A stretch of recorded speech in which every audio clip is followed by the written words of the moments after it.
Hey guys, it's Untitled Chapter. We're here today for some 2K help, and we're going to be covering the settings, and then on our next video I'll be talking about the points of emphasis and which ones I think are kind of the superior ones or the ones to use in certain scenarios versus various teams. But in this video I really want to talk about the settings. Now first off, if you're practicing, especially if you're playing a computer and you want to get better, make sure this is on Hall of Fame. I believe online settings is going to be Superstar default. And you do have to get used to that if you want to be an online person. That doesn't change those settings if you're just a ranked guy. So, if you're playing ranked games, I believe these are the settings. The year started on Superstar Simulation.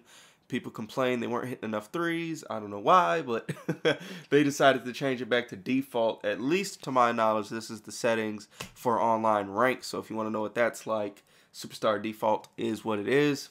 But if you want to get better, put it on Hall of Fame. A lot of reasons. The computer is going to play a lot better. And also, your making shots is going to go down.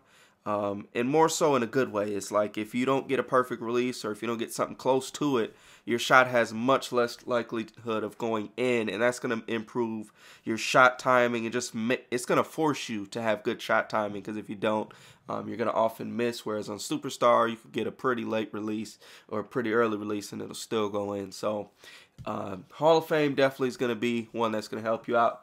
Now, as far as game style goes, there's I have an interesting theory here. If you want to work on your defense, I recommend actually practicing against default. And the reason being is because they're going to hit a lot more open shots and shots that aren't contested and even contested shots. And if you're working on defense, that's going to benefit you because if you leave somebody open, it's going to punish you. If you leave a defender in the wrong spot and it leaves the offensive player open for an open shot, more than likely it's going to go in and, it's going to exploit and show you that your defense is messing up because if they're missing open shots, it's kind of like, I can get away with playing bad defense. But if they're hitting them, then you really know you got to make them changes and make those adjustments.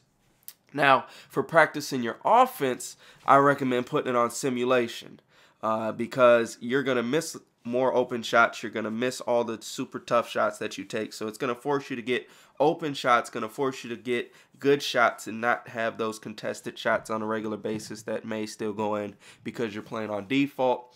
Overall, I think the best settings to just play in general are going to be Hall of Fame simulation. And that's what I typically play on. But again, just if you want to work on defense, I would recommend default. But other than that, though, I definitely recommend going with the Hall of Fame sim.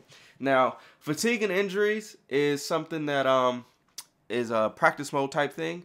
If you want to practice plays and things like that, I recommend starting a quick game, putting it on 12 minutes with whatever settings you play on as far as difficulty and game style goes. But turn these off if you want the true scrimmage settings because that's all it is just that.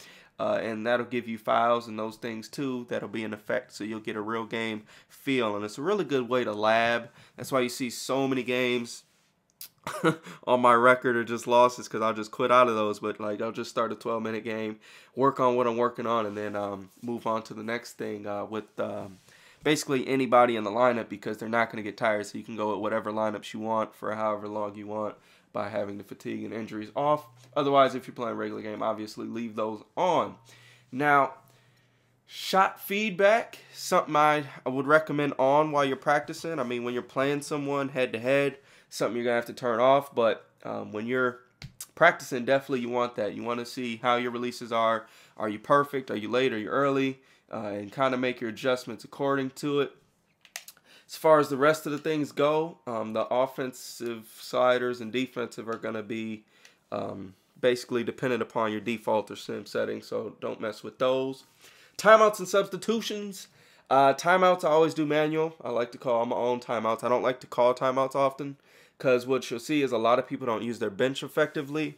And if you use your bench and they don't use theirs, I can guarantee you it's going to be at least a 5 to 10 point differential in your favor because they're going to get tired players and keep playing tired guys. Your guys are going to be fresh. And once they got the Gatorade mark, they're going to miss a lot of shots. And your team's pretty much just going to get on. They're going to go on a run. You're usually going to get a 6 to 8 point run just from them being tired and you having fresh legs. So that's my thing on that. Now, as far as auto and manual substitution goes, if you pay attention and do your subs regularly, I would recommend going manual. However, if you're you know, one of those people that really never looks, I would actually leave it on auto and probably go either rotation or fatigue. It doesn't matter. If you're going to go rotation, make sure before the game you set the starting lineup and the bench lineup. I always set the starting and the bench lineup.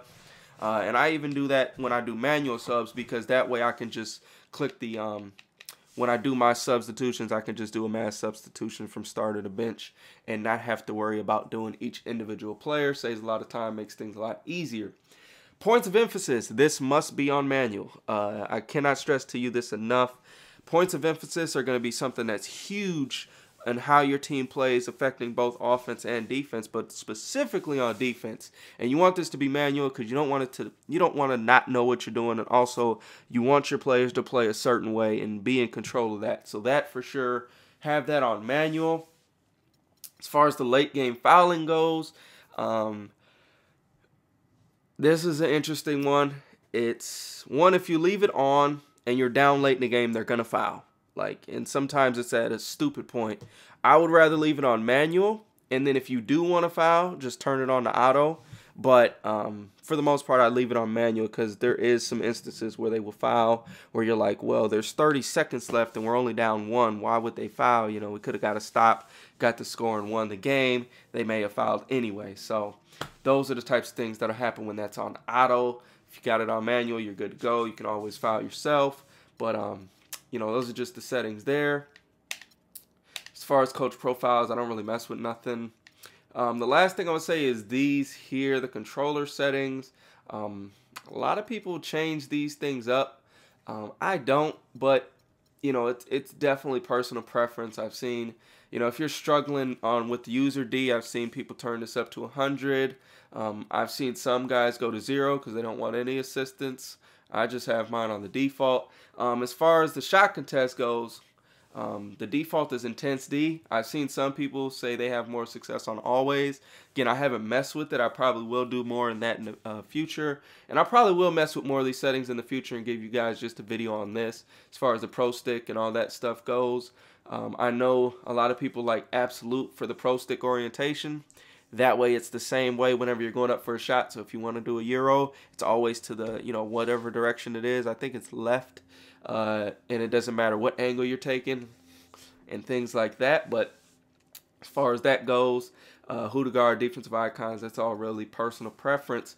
Right stick defense, I usually think I had that on Absolute. I don't know why I got it on Camera Relative. Must not have changed it. But I do actually like that on Absolute. But again, that's a personal preference thing. This way, if you hit up on the right stick, it's going to go, and they're going to stick their hands up and kind of contest the shot. So this is how I like rocking mine right here. It's just default. Everything's default except for the right stick defense. And then the final thing, if you're not aware already, you know, advanced controls. This teaches you all the moves that you need to know. And make sure you know all the moves that you're going to plan on using. Not every move in the game is good, but there are a lot of good moves, and a lot of them at the right time can be effective, especially some of these post moves and post shots and things like that. A lot of those are effective. So if you're not comfortable doing any of the moves, I would recommend learning how to do them if you plan on using them in the future. But that's pretty much going to do it, though, for this video. Hopefully this is something that helps you guys out as far as settings goes. Again, I will probably do another video just on the controller settings. But as far as the rest of the video goes, that's definitely final. That's how I always rock mine and keep my settings. So that's going to wrap it up, though. Till the next time, it's your boy Monster Chappy. I hope you enjoyed. We gone.